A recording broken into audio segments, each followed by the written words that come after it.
meu nome é Débora, sou advogada e atuo na área de direito civil.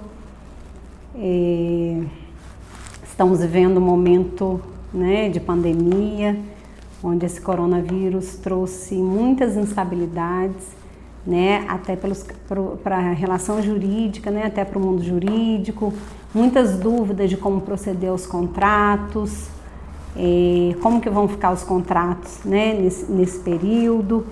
E eu tenho visto muita dúvida das pessoas em relação aos contratos de locação, tanto sejam os contratos de aluguel residencial, quanto os contratos comerciais em que tiveram a interrupção das suas atividades, né? Ainda não existe uma lei específica para esse caso fortuito, né? Para essa imprevisão, né? Porque nós nunca imaginávamos no mês de março a gente está vivendo, né, por essa situação, né, de pandemia, de quarentena, das pessoas não poderem sair para trabalhar, das lojas serem fechadas, os municípios decretando decretos para que as pessoas, né, não abram os seus comércios. Então, nós temos que ver como tratar essa situação de uma forma, né, que não prejudique todas as partes. Existe um projeto de lei federal, né, vindo do Senado, senador Anastasia, em que prevê a suspensão dos pagamentos desde o dia 20 de março, que foi quando começou, né, a quarentena, até o dia 20 de outubro, né, para que as pessoas tivessem esse prazo suspenso, para a partir disso poderem, né, negociar e ver o que vão fazer. Porém, esse projeto é um projeto que ainda não foi aprovado, né, pode ser que seja aprovado a qualquer momento. Então, o que nós temos hoje para poder tentar ajudar as pessoas, porque, né, os aluguéis vão vencer, os contratos vão vencer, o que nós temos hoje é um respaldo na nossa legislação civil, né?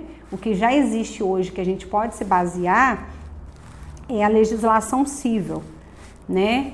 E nós vamos ter que analisar, a orientação é que vai ter que ser analisado cada caso concreto, porque nós sabemos que, né, existem grandes empresários, grandes empresas, aquelas empresas tidas como empresas âncoras, né, que tem loja em vários shoppings de vários estados, né, que são casos excepcionais.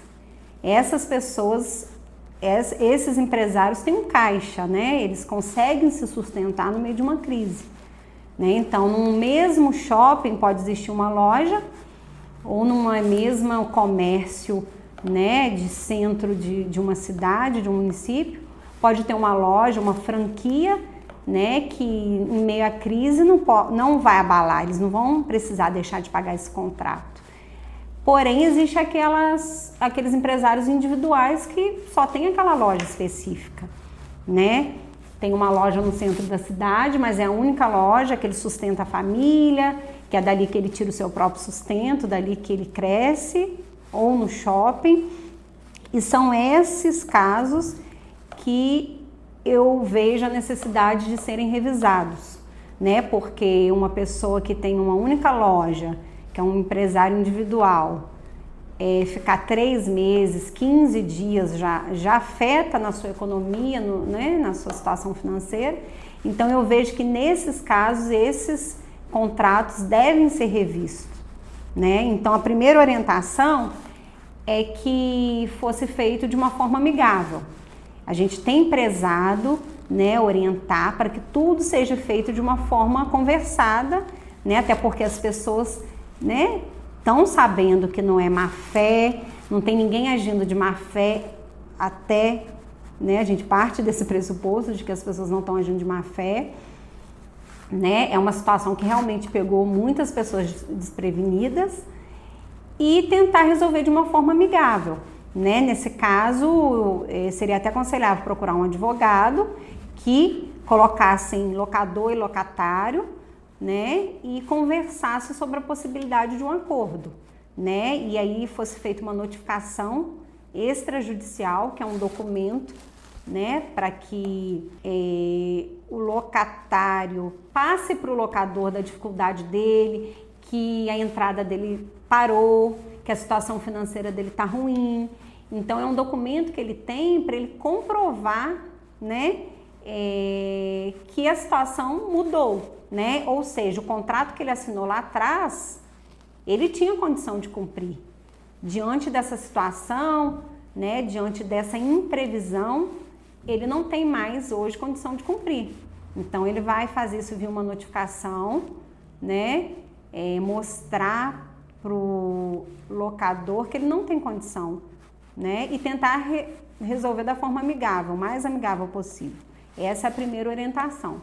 Diante disso, caso seja conversado, caso seja notificado e esse locador não aceite, né, não queira ou reduzir ou parcelar esse prazo que vai ficar, né, o comércio fechado, ou suspender para começar a pagar lá na frente, se não existir um acordo, aí infelizmente vai ter que ser passado para via judicial, né? Porque tentou amigavelmente, não conseguiu.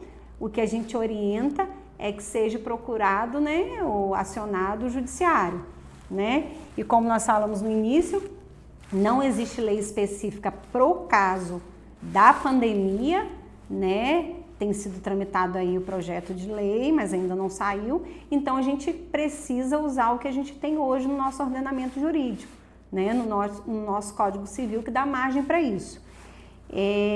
Existe um artigo, que é o artigo 317 do Código Civil, que fala que quando por motivos imprevisíveis, ou seja, esse artigo ele corrobora essa teoria da imprevisão, que é uma teoria, né, bastante usada pela doutrina jurídica, que quando por motivos imprevisíveis sobrevier desproporção manifesta entre o valor da prestação devida e o do documento de sua execução, poderá o juiz corrigi-lo a pedido da parte, de modo que assegure quanto possível o valor real da prestação. Artigo 478 do Código Civil.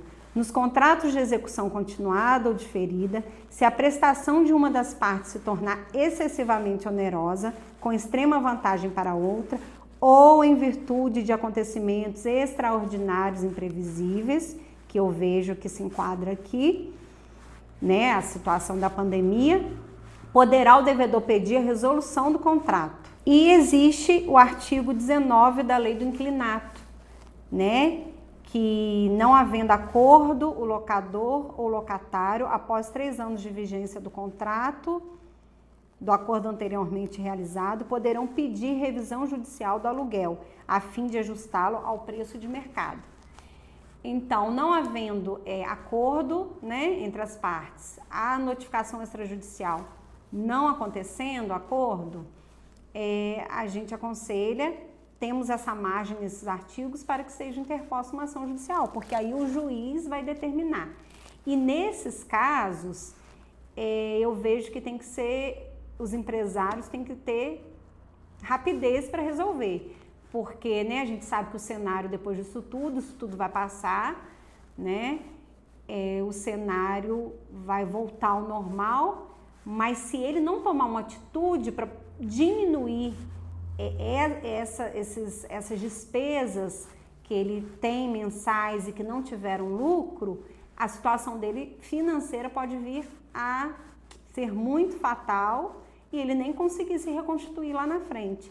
Então, a ideia é a seguinte: tentou resolver amigavelmente o mais rápido possível, não conseguiu, parte para o judicial. O judiciário está tá paralisado, os prazos estão suspensos, está até vendo se vai entrar, agora, retornar agora no final de abril, mas existem os plantões de urgência. Então, se você demonstrar para o juiz que a sua situação é urgente e falar, olha, meu comércio, se eu não entrar agora com essa ação, eu vou falir, eu não tenho dinheiro, eu sou um pequeno empresário, eu sou um empresário individual, eu não tenho condição de arcar com esses aluguéis, com a minha loja desativada, sem rendimentos. Então, você prova isso para o juiz que é um caso extremamente urgente, entra com uma liminar pedindo ou a redução, ou a suspensão do pagamento, ou a divisão, quando as coisas forem normalizadas, né? Você tem que tomar uma atitude. Se você não tomar essa atitude, essa história pode virar uma bola de neve e lá na frente você vai ter prejuízos, talvez de nem conseguir se recompor, né? Então, ser forte aí, corajoso e tome essa atitude logo. Caso você não tenha conseguido na via extrajudicial, que eu acho que seria a parte mais fácil, né? Porque as pessoas estão comovidas, querem resolver, você não teria gastos, né, com o processo, porque um processo exige gastos, né? Então, seria tentar primeiro essa forma extrajudicial. Não conseguiu a forma judicial, você parte para o judiciário, provando que o seu caso é urgente, porque até hoje está atuando só em casos urgentes. Se você for entrar com uma ação que você não comprove urgência hoje, você não consegue. Você pode até entrar lá no sistema, mas não vai ser verificada, não vai ser analisada, né? Então, se você gostou aí do nosso vídeo, dê um ok aí, se inscreva no canal da Ibaned, fala os assuntos que você tem interesse de saber, porque surgiram muitas dúvidas. A gente está tentando aqui passar nesses 2 vídeos, né, dúvidas muito frequentes, mas eu sei que todos vão ter várias dúvidas e aí dessa dica, escreve aí nos comentários para os próximos vídeos a gente poder esclarecer essas questões para vocês.